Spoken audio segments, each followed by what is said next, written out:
Major funding for KPBS Evening Edition has been made possible in part by Bill Howe Family of Companies, providing San Diego with plumbing, heating, and air restoration, flood and remodeling services for over 40 years. Call 1-800-BILL-HOWE or visit billhowe.com. And by the Conrad Prebys Foundation, Darlene Marco Shiley, and by the following.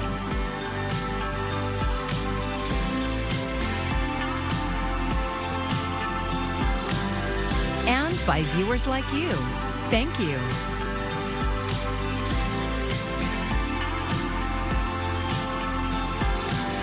Hello, I'm John Carroll in for Maya Trabulsi. Thank you for joining us. The FAA is taking one of its strongest actions yet to reduce the risk of mid-air collisions around Reagan National Airport. This week's collision between an Army helicopter and passenger jet killed 67 people, making it the deadliest aviation disaster for U.S. carriers in almost a quarter century. Brian Abel brings us more from Washington.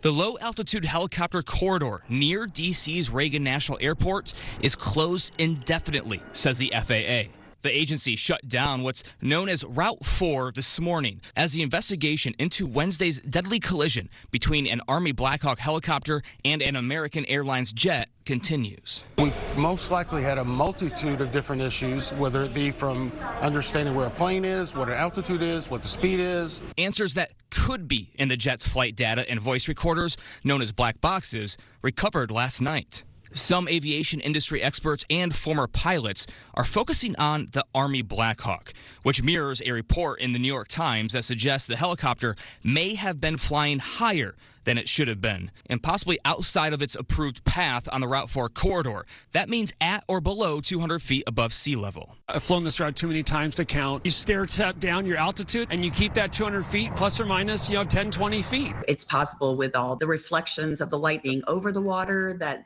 they crept up. The change of runway for the American Airlines jet could also be a factor. It could have drifted them a little bit further into the path of that Black Hawk if there was some altitude discrepancy that the Black Hawk wasn't holding. The preliminary NTSB report could come in 30 days. Final findings may take a year. We're not going to put something out quick just so we can end some speculation. At Reagan National Airport, Brian Abel, KPBS News. Our marine layer is thickening up a bit as we have areas of low clouds tonight, maybe just a few spots of patchy fog and seasonable temperatures. We'll talk about how the pattern is changing into the weekend coming up. Flu cases increased in San Diego County by 14% in just 1 week. That's according to the latest county virus report. KPBS health reporter Heidi DeMarco says lingering smoke from recent wildfires could be making matters worse. Wildfire smoke contains tiny particles that can weaken your lungs.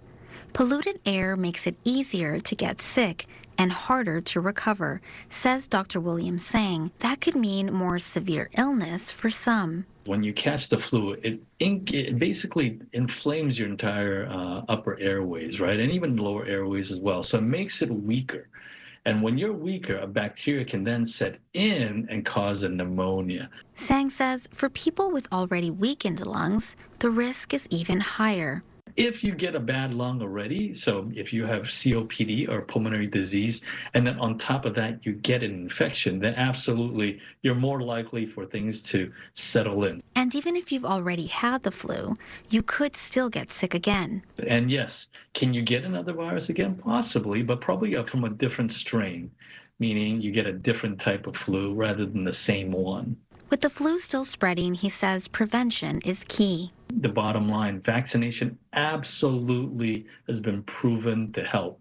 Up to 80% decrease in mortality, 7% decrease in having you ending up in the ICU, and 50% decrease in having to go to the hospital. So vaccines really help, and we're not done with this yet. To protect your lungs, Sang also recommends limiting smoke exposure and improving indoor air quality.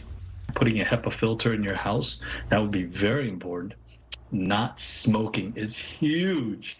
Staying away from smoky environments. And if you're recovering from the flu, he says even a simple breathing exercise can help. We do what's called deep breathing.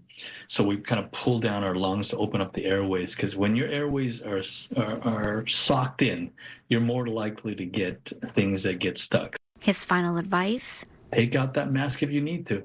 Put it on, protect yourself, because anything, including allergens and fire and smoke, can worsen that and worsen your recovery.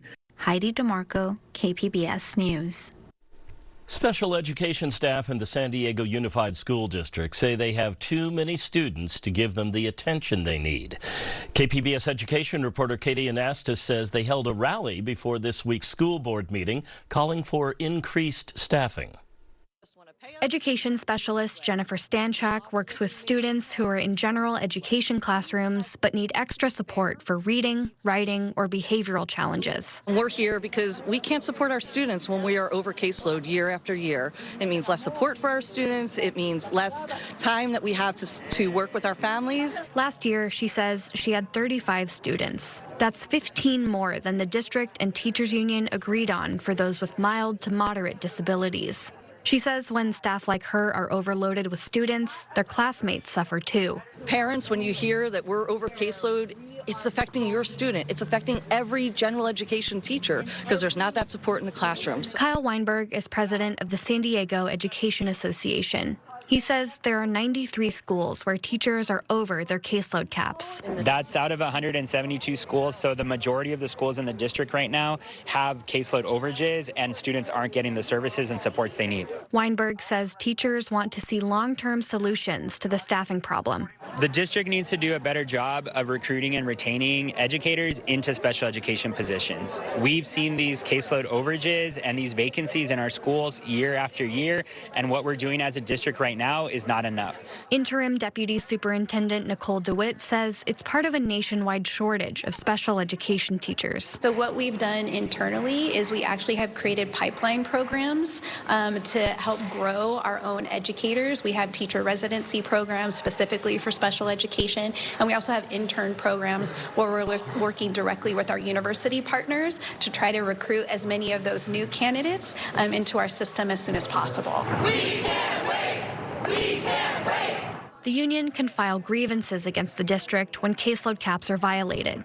They're currently negotiating a grievance settlement from last school year. The union also unveiled its initial proposals for upcoming contract negotiations this week. Along with addressing special education vacancies, they include smaller class sizes and more prep time for teachers. Katie Anastas, KPBS News.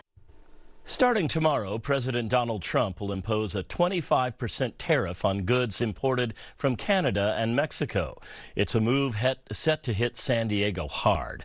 At this week's Board of Supervisors meeting, staff warned that many local businesses rely on materials from Mexico to create their products. If the cost to import goes up, so does the cost to produce, which could trigger price hikes and job cuts. It's worth pointing out that that increased cost, if you think about it as like a 25% increase, since that's the number that's been thrown around, that hits the cost of the item itself. That doesn't mean that the cost of the item goes up by 25%. That means that the cost to make the item goes up by 25%, and then you add whatever margin it is on top of that. According to CNN, the tariffs could lead to price increases on cars, gas, food, and alcohol. There will also be a 10% tariff on Chinese imports starting tomorrow. This week, President Trump began a campaign to upend federal spending. Meanwhile, a lithium company in Imperial Valley awaits more than $1 billion in federal funds. iNews Source investigative reporter Philip Salata has more. The race to extract lithium in the Imperial Valley got a boost earlier this month when the Biden administration's Department of Energy announced that it would loan $1.36 billion to Energy Source Minerals. That's if the company's lithium extraction project meets certain qualifications. The company is vying to be among the first to launch a commercial lithium operation near the Salton Sea. Then, 1 week after President Trump's inauguration, his administration sent a memo to all federal agencies telling them to pause grants, loans, and other financial assistance pending review. The move, temporarily blocked by a federal judge on Tuesday and then rescinded by Trump's budget office on Wednesday, raises questions about whether the loan is still coming, and if so, when and how it will come through. Trump's memo mentioned slashing initiatives related to renewable energy projects. A spokesperson for Energy Source Minerals referred iNewsSource to the Department of Energy for questions about the loan. The agency did not respond to multiple inquiries.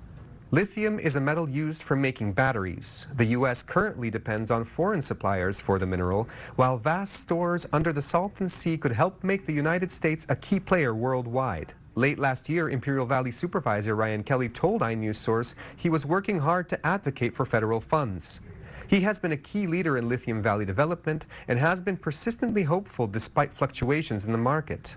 So we still see Salton Sea region as key, even with the change in election, that it's a secure domestic supply, and we are continuing to make inroads into getting attention and additional support out of the federal government. It's unclear how the Trump administration will address alternative energy projects, let alone those in California like Lithium Valley. Trump's memo follows his declaration of a national energy emergency, in which he also rolled back a Biden administration goal for 50% of new cars sold in the U.S. to be electric. Kelly said last December that projects outside California have an advantage because of less regulation. I'm at a battery conference right now, and there are representatives from Nevada and Arkansas here at this conference trying to lure manufacturers and mineral developers into their regions, and they have a story to say that the regulations in their neck of the woods are not California. U.S. Senator Alex Padilla, a Democrat who has pushed for funding for Lithium Valley, issued a statement to iNewsSource urging the Trump administration to continue building on progress made in Imperial Valley towards securing a domestic lithium supply. As Trump moves to dismantle initiatives such as the Green New Deal, which set out a framework for renewable energy development to confront climate change, the future of Lithium Valley is riddled with new questions. For KPBS, I'm iNewsSource reporter Philip Salata. iNewsSource is an independently funded nonprofit partner of KPBS. For the first time in more than 25 years, the U.S. Food and Drug Administration has signed off on a new type of pain reliever. As Mandy Gaither reports, it's billed as non-addictive. It's a new kind of painkiller that's now FDA approved. The drug, which will be sold under the brand name Journavx, is a 50 milligram prescription pill that's taken every 12 hours after a larger starter dose. The drug maker says the medicine creates no euphoria or high like opioids sometimes can. So doctors believe there's no potential for it to lead to addiction or dependence. It's a totally new class of medication for pain, particularly for acute pain. Dr. Jinhua Ching with Cleveland Clinic says that type of pain is usually caused by surgery, injury, illness, or some other trauma. About 80 million Americans fill prescriptions every year for medications to treat new moderate to severe pain, according to a study from the drug maker. Right now, the company says about half of those prescriptions are for opioid medications. Not everyone needs those potent opioids, even with moderate to severe pain. A large majority of patients need a weak opioid, and this drug is as good as weak opioid. So therefore, it can be very useful. While opioid medications dull the sensation of pain in the brain, the new drug is a sodium channel blocker and works by preventing pain signaling nerves around the body from firing in the first place. The drug maker says it set a wholesale cost of about $15.50 per 50 milligram pill and says patient assistance programs will be available. For Health Minute, I'm Mandy Gaither. Tax season is officially underway. The deadline to file is April 15th, and there are some changes taxpayers should know about. Jen Sullivan has tips to help you through the process. You can now begin filing your 2024 taxes, and there are benefits to filing early. One of the biggest benefits is the refund. Lisa Green Lewis with TurboTax says the sooner you file, the sooner you'll receive a refund if you're owed money. Last year, the IRS says the average refund was slightly over $3,100. For some people, that's the biggest check they get all year. If you make a mistake, you'll have plenty of time to fix it after the IRS notifies you of an error. One of the most common mistakes is just gathering the wrong Social Security number for your dependents. One of the biggest changes this year, if you were paid for goods or services through a payment app or online marketplace, and the transactions combined exceeded $5,000, you may get a 1099-K. When you sign up for those platforms to either take payment or make sales, they're going to take all of your information, your personal information and the like, probably your social security number or an EIN if you're a business. So they're going to issue it right to you. Andy Phillips with H&R Block says taxpayers who have had a life-changing event in 2024 will also see big changes. That means if you got married, had a child, purchased a home for the first time, moved to a new state, or started receiving Social Security. For parents who file jointly and make less than $400,000 a year, you could receive a child tax credit for all children under the age of 17 at the end of the tax year. Up to $1,700 of that $2,000 is refundable. What that means is you can get that even if you don't owe taxes. Other tax credits offered up to $7,500 for buying an electric vehicle. And if you made any energy efficient changes to your home, you could also qualify for a credit. For Consumer Watch, I'm Jen Sullivan. Museum Month kicks off tomorrow across San Diego County. There's one museum here that's been around for decades and you've probably never heard of it. But it's a one-of-a-kind place where you can discover how the history of the U.S. military and San Diego go hand in hand.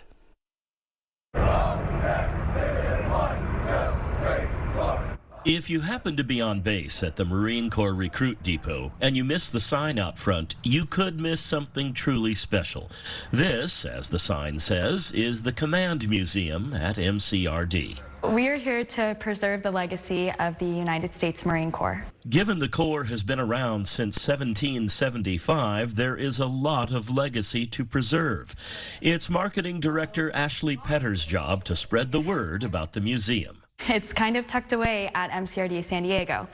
So we're here to bring more advertisement and to show those in San Diego that it's not just isolated to active duty Marines and MCRD personnel. The museum features 2 floors packed with Marine Corps history. On the bottom floor, this reception area and gallery that features some surprises, like what recruits hear when they arrive and get off the bus. When you ask a question, and I sir, I told you something. Do you understand me? A way to put yourself in their shoes by lifting one of their backpacks. Newfound appreciation. And photos all around of Marines who got their start here. So that includes the sacrifices, that includes the high points and the low points. I want people to know that these are Americans just like themselves. Ordinary Americans called to do extraordinary things. Upstairs, there are galleries devoted to the many conflicts, wars this nation has been involved in. They are places where the old saying, "A picture is worth 1,000 words," rings true on a deep level. But more than pictures, things, the implements of war, the emblems of appreciation. Here, an unassigned Medal of Honor on loan to the museum.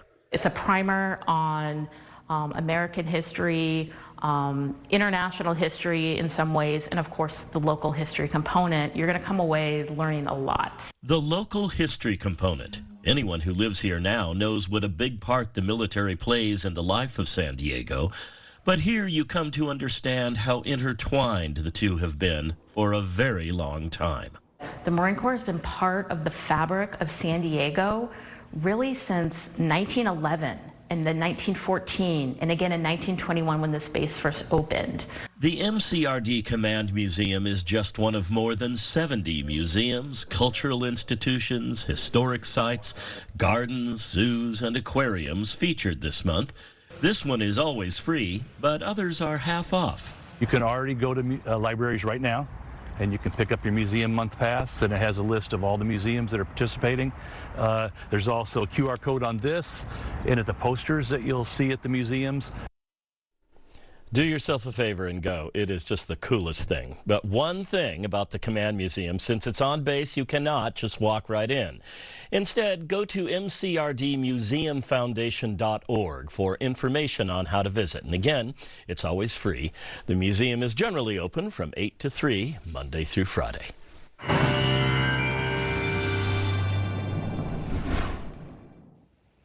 over the past few weeks has been a pretty wild weather pattern for us, but we're getting back closer to what we'd expect this time of year to bring.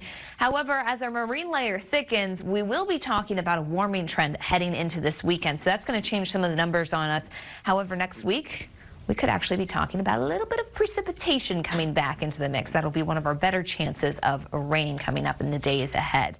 First up, though, let's talk tonight. Marine layer thickening a little bit, 46 for the low in San Diego as we work towards Oceanside, 40 degrees, Ramona 38, Mount Laguna coming in at 43 for that low. Not overly cold for us and not quite as cold as the previous night.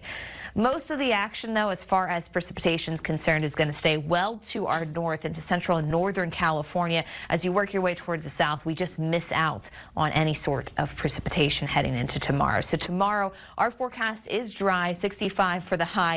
As you head towards Chula Vista, we're also in the mid-60s. Ramona coming in at 72, 70 in Escondido, and Borrego Springs topping out at 75 degrees. The upcoming days, like I said, kind of a warming trend heading through the weekend. Upper 60s Sunday into Monday. That's going to be our warmest day here in the week ahead. As you look towards the coast, that's partly sunny skies, but then we cool off a little bit into the midweek, and that's when our chance for rain does return on us. So we will have that chance for rain coming up for Wednesday. Inland communities, we climb into the mid-70s here Sunday and Monday. Again, you'll have that marine layer with us, especially through the morning hours.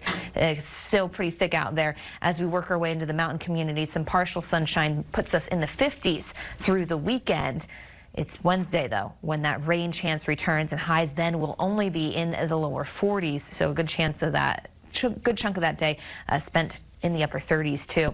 As we work our way through time here for the desert communities, very warm as we head into Sunday, hot here at 81 degrees. Then we'll trail back off before we add in more of that moisture middle of next week. For KPBS News, I'm AccuWeather meteorologist Melissa Constanzer. This month, Lips celebrated 25 years as San Diego's drag palace.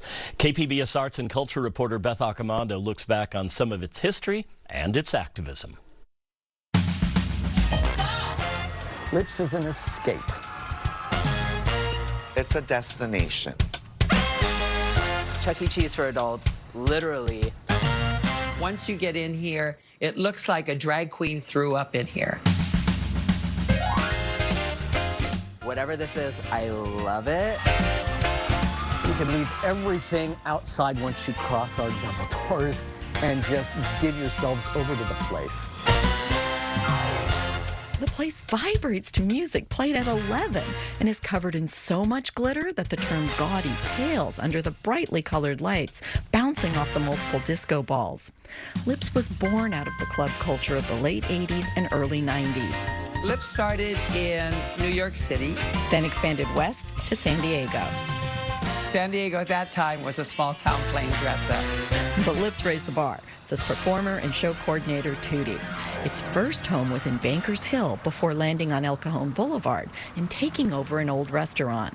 I wish somebody had left that Bob's Big Boy, because I always wanted to put a wig on him and put him out front again. I think he deserves to be here. Tootie remembers a photo shoot as she demolished the bathrooms. But it was all hands on deck. The girls, we were going to be out of work for 8 weeks, so the girls were all part of transforming the place. Now Tootie calls Lips one of the jewels of the boulevard. We have lines outside every night. We have limousines pulling up here. That was not this neighborhood before, so Lips has transformed this part of the boulevard. We've got more queens than Europe, let me tell you. For me, 25 years means an incredible amount of fun and fabulous work. It means an incredible wealth of goodwill between the audience and my cast. It means that we've created something that we can all be proud of. Earlier this month, Mayor Todd Gloria attended the Lips birthday party and paid tribute to both the establishment and what it stands for. And to this day, our drag performers are our best ambassadors. They are the folks who take a bridal party and turn them into the fiercest LGBTQ advocates you've ever met. That's because Lips offers more than just dinner and a drag show, says General Manager Sean MacArthur. I think it's a bit of a gateway into each and every person that comes here and sits in the chair and opens themselves up to the experience. And that's because drag queens know how to entertain. We do a lot of comedy here at Lips. And so I think that people drop a lot of their walls and barriers because of the comedy. I think it's a good way for people to interact and come and visit and get a taste of the queer or trans experience. Lolita Von Teese has been performing at Lips for 10 years. She first came in as a 16-year-old customer discovering drag for the first time. I am very lucky to work at a place where when I come into work, I know that I'm going to leave feeling better about myself and everything going on in my life. I'm going to feel better about it when I leave work. Paris Sakumi Max has been with Lips for 18 years and always ends her brunch show with a question. If you enjoyed our show this morning, please remain an ally to our community all year long. And the cheer at that very end of that show is so, it gives me goosebumps. But then drag itself is a form of activism. Stepping out of the house looking like this is activism. I am confronted immediately, and the public is confronted immediately with who I am on the inside. We live openly and honestly and authentically, and that is activism. And that's part of Lips' history. Just our visibility as a company in itself, I think in itself is activism, and showing folks that at the end of the day, we're just entertainers doing our thing and representing for our community. It's not as scandalous as folks think it is. So make Lips your destination, not just to celebrate a quarter century of entertainment, but also a legacy of activism. Beth Accomando, KPBS News. You can find tonight's stories on our website, kpbs.org. Thank you so much for joining us. I'm John Carroll. Have an excellent evening and a wonderful weekend. Major funding for KPBS Evening Edition has been made possible in part by Bill Howe Family of Companies, providing San Diego with plumbing, heating, and air restoration, flood and remodeling services for over 40 years. Call 1-800-BILL-HOWE or visit billhowe.com. And by the Conrad Prebys Foundation, Darlene Marcos Shiley, and by the following.